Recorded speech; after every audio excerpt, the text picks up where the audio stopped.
which luckily we have a good news today.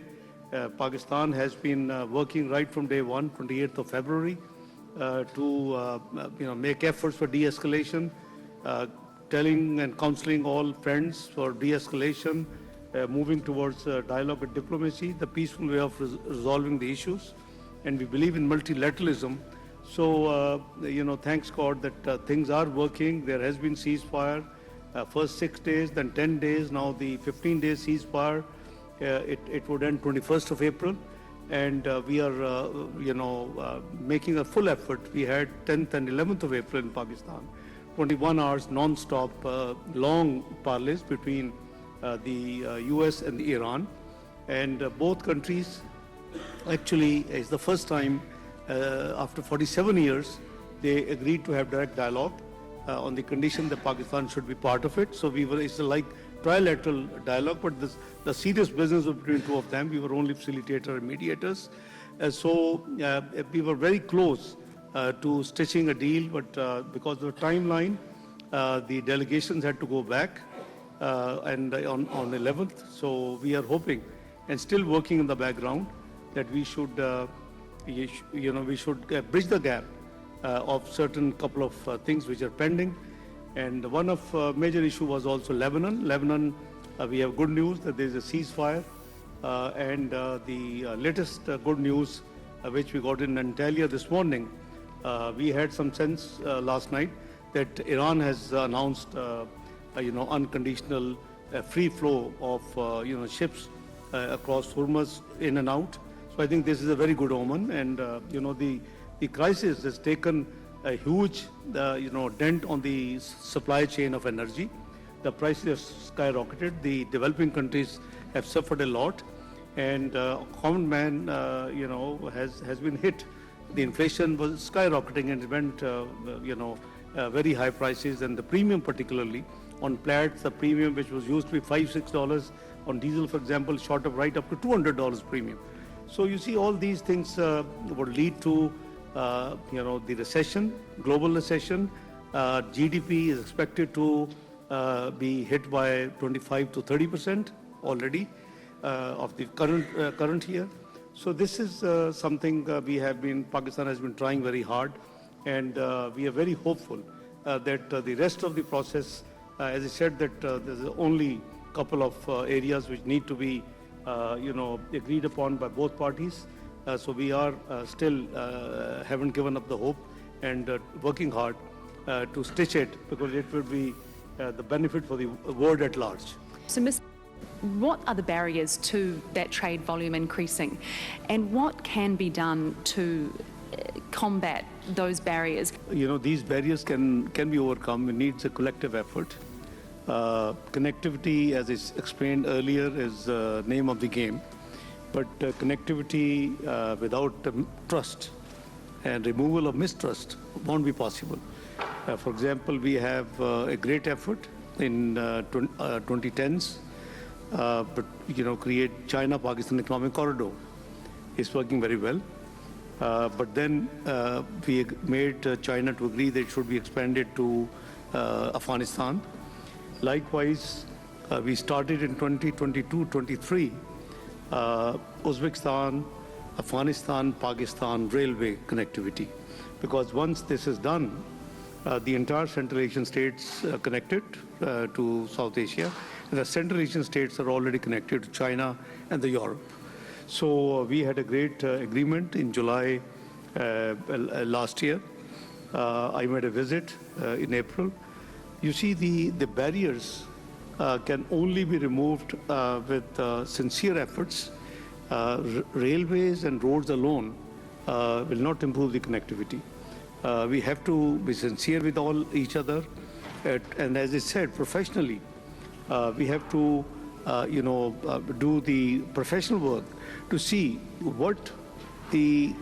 how the intra-trade between the South Asian countries can be enhanced. You very candidly said that it's only 5%, and I'm sure there's a great potential that we would be exporting to third countries, and South Asia would be importing from other countries. So I think if all of us together, if we make the efforts to enhance the connectivity, to enhance the intra-trade, because what it would lead to would be the shared prosperity. It will lead to GDP, higher GDP. It will lead to better per capita income. And as we heard, that even this crisis, it has led to not only the loss in the region, but also beyond. There are very serious supply chain disruptions. There are serious, food security issues. There is a serious shortage of fertilizer. Many countries in the Western world, which can lead to serious food security problems. So I think the world is interconnected. It's a global village. So, but we have to first, correct our house, which is South Asia, and then Pakistan is at the crossroads of South Asia, Central Asia, Middle East. So I think countries like Pakistan, Bangladesh, Myanmar, all these countries. You may recall there was SAARC. This was an economic bloc of the South Asian countries, but unfortunately the least performing in the world, least performing economic bloc is SAARC because of certain obvious reasons. I don't want to blame and to blame game, but we have been actively pursuing all these corrective measures, but I think all of us will have to do that. So instead of depending outside South Asia, we should first try to have mutual cooperation, mutual efforts, and enhance the connectivity. There is a great scope. Do you believe, Mr. Dar, that these multilateral platforms still play a role, and how do we make sure that they work, especially in the case of SAARC? We have surely certain roadblocks. They're well known to the world in SAARC. It's decades now, but it has not taken the real benefit which could have been achieved. Unfortunately, I would say that now Pakistan has resorted to now trilateral mechanism, having 2-3 countries together to work and overcome. But surely, if SAARC was working in true spirit, there would have been a different right now picture of the intra-trade between the SAARC countries.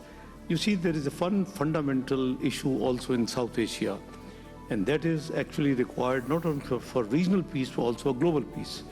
You see, that we got to fight together, all of us, to eliminate terrorism, from the root cause, because this doesn't let, the countries to prosper, the progress to make.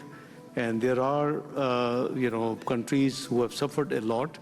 And I think we all need to work together, and we're working together. We should be working together. And I think once the South Asian countries, and if SAARC doesn't work because of just one country, I think we need to find alternate ways. As I said, Pakistan is already working, for example, with Afghanistan. We have China, Pakistan, Afghanistan trilateral. With Bangladesh, we are thinking maybe trilateral, quadrilateral, China, Pakistan, Bangladesh. But these are because of, the consequential negative effect of, inactiveness of SAARC. So we have resorted to this alternate routes now. But I hope one day South Asia removes all these impediments and goes to the real connectivity. And there's a great scope, then integrating between the South Asia as well as expanding beyond. So I have no doubt about this, that there's a great scope, there's a great possibility to increase, the GDP of the region, to have the better per capita income. People should have better life, and we can eradicate poverty, which is the worst in our region. Among different parts of the globe, all members of SAARC are very willing right from the beginning. I happen to be a SAARC Commerce Minister Chairman as Commerce Minister of Pakistan in 97-99, and the only stumbling block is from our neighbor India. So since you have asked a direct question, so as long as all members equally work together, you can't achieve, the real objectives. and the real results. So that's where the problem is. I'm not here to do any blame game, but I told you that we have started working through trilateralism to overcome this hurdle, because we cannot wait indefinitely. So we got China with us, we got trilateral Afghanistan, we got now talking to Bangladesh, maybe we have quadrilateral, we got Myanmar or Sri Lanka. So we have to, it is the people who are suffering because of a different policy approach by just one of the members of SAARC. It's unfair to the people.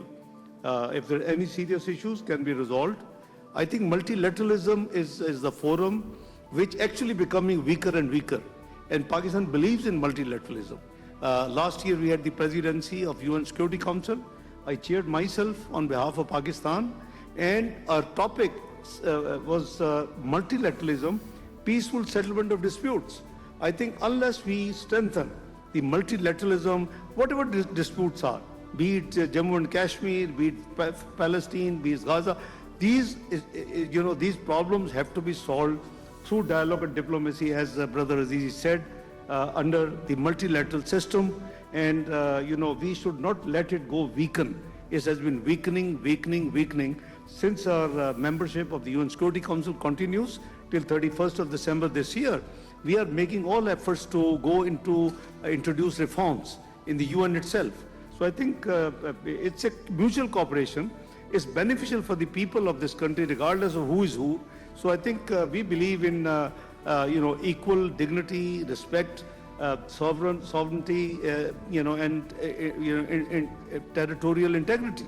I think we all have to believe, no matter how big some countries or small some countries, the respect is the same, and it should be treated equal.